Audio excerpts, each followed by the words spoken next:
નમસ્કાર મિત્રો, સ્વાગત છે તમારું મારી યુટ્યુબ ચેનલમાં Mehul Mavani education and culture. તો મિત્રો, આજે આપણે આ વિડીયોમાં જોઈશું સેમેસ્ટર 2 ધોરણ 7 વિષય છે સંસ્કૃત. આ વિષયનો એકમ 1 એટલે કે પ્રહેલિકા. આ એકમના સ્વાધ્યાય અંગે આપણે આ વિડીયોમાં ચર્ચા કરીશું. તો મિત્રો, વિડીયો શરૂ કરતા પહેલા જો તમે ચેનલ ઉપર નવા હો તો પ્લીઝ ચેનલને સબસ્ક્રાઇબ કરવાનું ચૂકતા નહીં, એટલે કે નીચે આપેલું લાલ બટન દબાવી ચેનલને સબસ્ક્રાઇબ જરૂરથી કરજો. તો શરૂ કરીએ આ એકમનું સ્વાધ્યાય. મિત્રો, તમે આ એકમ વાંચ્યો હશે, સમજ્યો હશે, જાણ્યો હશે. તો તેમાં પ્રહેલિકા એટલે કે આપણને ઉખાણા આપેલા છે, જેમાં કુલ 5 ઉખાણા આપણને આપ્યા છે. કુલ 5 પ્રહેલિકાઓ આપણને આપેલી છે, જે તમે સમજ્યા હશો. તેના ઉત્તર પણ તમે તમારા શિક્ષક જોડેથી શીખ્યા હશો. તો શરૂ કરીએ આ એકમનું સ્વાધ્યાય. તો મિત્રો, સુંદર મજાનું સ્વાધ્યાય છે, જે આપણે આ તમામ પ્રશ્નો સરસ રીતે સમજીશું. તો મિત્રો, વિડીયો શરૂ કરતા પહેલા પ્લીઝ આ વિડીયો ગમે તો લાઈક કરજો, શેર કરજો અને સબસ્ક્રાઇબ તો અવશ્ય કરજો. શરૂ કરીએ સ્વાધ્યાય. પ્રશ્ન 1. મિત્રો, આપણને અહીં પ્રશ્ન 1 આપેલો છે. કૌંસમાંથી યોગ્ય શબ્દ પસંદ કરી પ્રશ્નોના ઉત્તર લખો. અહીં આપણને મિત્રો 5 પ્રશ્નો આપેલા છે. એ 5 પ્રશ્નોના ઉત્તરો આપણને કૌંસમાં આપી દીધેલા છે. તેમાંથી સાચો વિકલ્પ પસંદ કરી આપણે ઉત્તર ફરીથી સરસ રીતે સમજી અને જવાબ લખવાનો છે. શરૂ કરીએ. પ્રશ્ન 1 છે મિત્રો, વૃક્ષાગ્રવાસી કહ અસ્તિ. આપણને કૌંસમાં વિકલ્પો આપેલા છે. લેખની, નારિકેલઃ. તો મિત્રો, પહેલા પ્રશ્નનો ઉત્તર આવશે નારિકેલઃ. તો ઉત્તર છે નારિકેલઃ વૃક્ષાગ્રવાસી અસ્તિ. પ્રશ્ન 2. કા સ્ત્રી દેહ વિવર્જિતા અસ્તિ. આપણને વિકલ્પો આપેલા છે છોટિકા અને લેખની. તો મિત્રો, ઉત્તર આવશે છોટિકા, જે અંડરલાઈન પણ કરેલો છે. ઉત્તર લખીશું છોટિકા દેહ વિવર્જિતા અસ્તિ. પ્રશ્ન 3 જોઈએ. કા કૃષ્ણમુખી અસ્તિ. તો આપણને ઓપ્શન આપ્યા છે છોટિકા અને લેખની. તો મિત્રો, ઉત્તર આવશે લેખની, જે કૌંસમાં અંડરલાઈન કરેલી છે. ઉત્તર લખશું લેખની કૃષ્ણમુખી અસ્તિ. પ્રશ્ન 4 જોઈએ. કહ પરપાદેન ગચ્છતિ. કહ પરપાદેન ગચ્છતિ. આપણને વિકલ્પ આપ્યા છે નારિકેલઃ, પાદરક્ષઃ.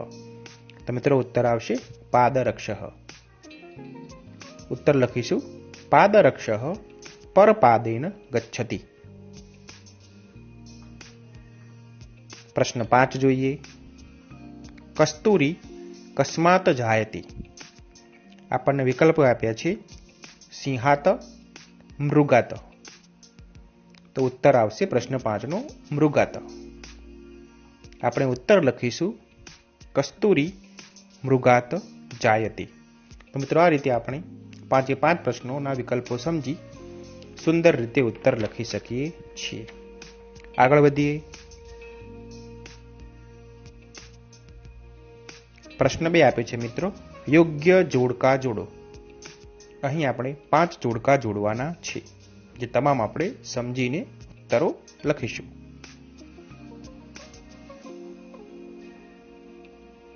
અહીં આપણને ક વિભાગ અને ખ વિભાગ આપેલો છે. તો જોઈએ. ક વિભાગમાં પહેલો મુદ્દો છે ત્રિનેત્રધારી. તો મિત્રો, બ વિભાગનો ઉત્તર આવશે નારિકેલઃ. બીજો પ્રશ્ન હતો નર નારી સમુત્પન્ના. તો તેનો બ વિભાગનો ઉત્તર આવશે છોટિકા. ત્રીજો પ્રશ્ન હતો પંચભર્ત્રી. તો તેનો ખ વિભાગનો ઉત્તર આવશે લેખની. ચોથો પ્રશ્ન હતો શીલાભક્ષી, તો તેનો ખ વિભાગનો ઉત્તર આવશે પાદરક્ષઃ. અને પાંચમો પ્રશ્ન હતો કાતરઃ યુદ્ધે, તો ખ વિભાગનો ઉત્તર આવશે પલાયનમ કરોતિ. તો મિત્રો આ રીતે આપણે જોડકાને જોડી શકીએ છીએ. આગળ વધીએ.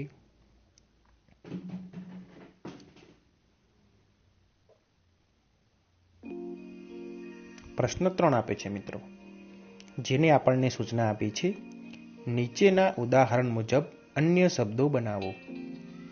અહીં આપણને એક ઉદાહરણ આપ્યું છે, તે ઉદાહરણ સમજી તે પ્રમાણે આપણે બાકીના 4 શબ્દોના અન્ય શબ્દો બનાવવાના છે.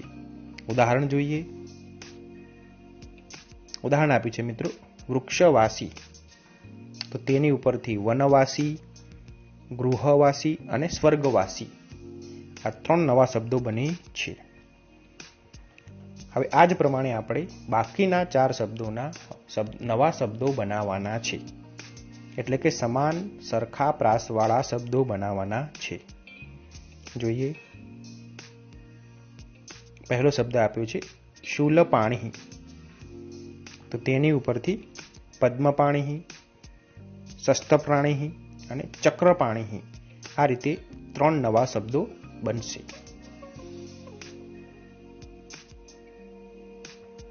પછીનો શબ્દ છે ત્રિનેત્રધારી, તો તેની ઉપરથી શ્વેતવસ્ત્રધારી, ત્વગવસ્ત્રધારી અને રક્તમુખધારી, એમ 3 શબ્દો આપણે બનાવી શકીએ છીએ.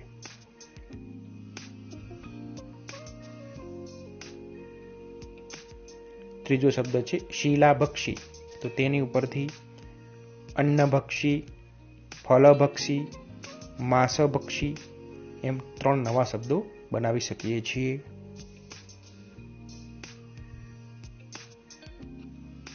પછીનો શબ્દ છે દંતહીન, તો તેની ઉપરથી નેત્રહીન, વાણીહીન, ગુણહીન, આ રીતે 3 નવા શબ્દો બનાવી શકીએ છીએ.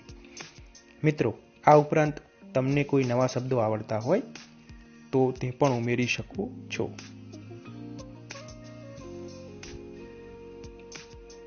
આગળ વધીએ. પ્રશ્ન 4 આપે છે મિત્રો, જેને આપણને સૂચના આપી છે નીચેની પંક્તિઓનું ઉદાહરણમાં દર્શાવ્યા મુજબ અસ્તિ નાસ્તિનો ઉપયોગ કરી લેખન કરો. અહીં આપણે એક ઉદાહરણ આપ્યું છે, તે સમજી બાકીના વાક્યોનું તે પ્રમાણે અસ્તિ અને નાસ્તિનો ઉપયોગ કરી વાક્યને ફરીથી લખવાનું છે. જોઈએ ઉદાહરણ. ઉદાહરણ છે મિત્રો વૃક્ષાગ્રવાસી ન ચ પક્ષીરાજ, તો તેનો ઉત્તર આપણને આપ્યો છે વૃક્ષાગ્રવાસી અસ્તિ કિંતુ પક્ષીરાજ નાસ્તિ.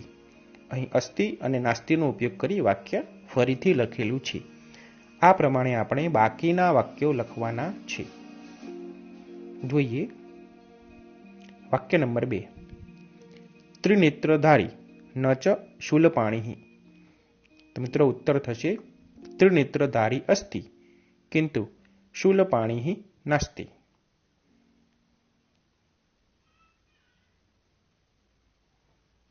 ત્રણ નંબરનું ઉદાહરણ વાક્ય જોઈએ. ત્વગ વસ્ત્રધારી ન ચ સિદ્ધ યોગી, મિત્રો તેનો ઉત્તર થશે ત્વગ વસ્ત્રધારી અસ્તિ કિંતુ સિદ્ધ યોગી નાસ્તિ.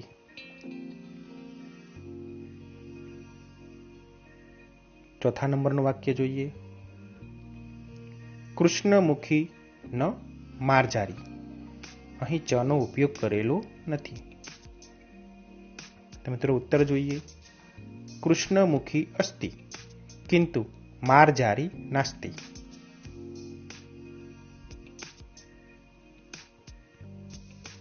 પાંચમું વાક્ય જોઈએ. દ્વિજિહ્વા ન ચ સર્પિણી, તો મિત્રો ઉત્તર થશે દ્વિજિહ્વા અસ્તિ કિંતુ સર્પિણી નાસ્તિ.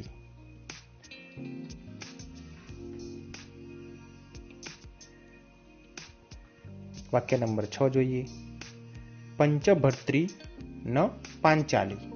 અહીં પણ ચનો ઉચ્ચાર કરેલો કે લખેલો નથી.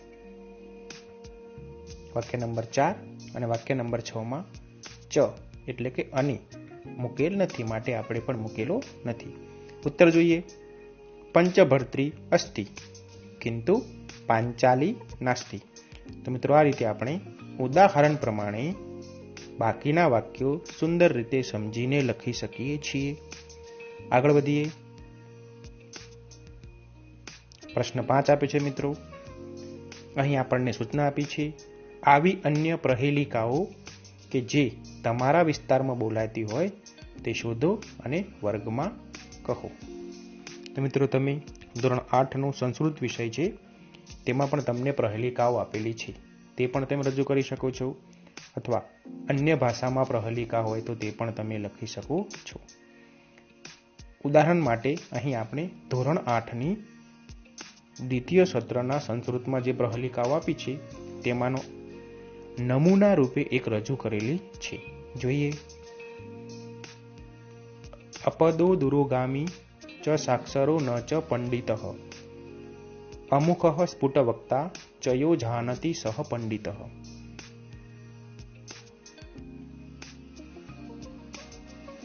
મતલબ કે પગ વગરનો છે છતાં દૂર જાય છે, ભણેલો છે અને પંડિત નથી. મુખ વગરનો છે છતાં પોતાની વાતને રજૂ કરી શકે છે, જે જાણે તે પંડિત કહેવાય. તો મિત્રો આનો ઉત્તર આવશે કાગળ અથવા તો પત્ર. તે પગ વગરનો છે છતાં પણ દૂર જઈ શકે છે, લખેલું છે, ભણેલો છે છતાંય તે પંડિત નથી, તેનું મુખ નથી છતાં પણ તે પોતાની વાત રજૂ કરી શકે છે, માટે આનો ઉત્તર આવશે કાગળ. તો મિત્રો આ રીતે તમે પણ તમારા આસપાસમાં, તમારા વિસ્તારમાં કોઈ આવા પ્રહેલિકાઓ એટલે કે ઉખાણા હોય તો તે તમે આ પ્રશ્ન માટે લખી શકો છો. આ ઉદાહરણ નમૂના રૂપ જ રજૂ કરેલું છે. તો મિત્રો આ રીતે અહીં આ એકમનું સ્વાધ્યાય આપણે પૂર્ણ કરીએ છીએ.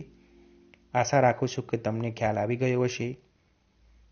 જો તમને આ માહિતી ગમી હોય, આ વિડીયો ગમ્યો હોય તો પ્લીઝ શેર કરજો, લાઈક કરજો.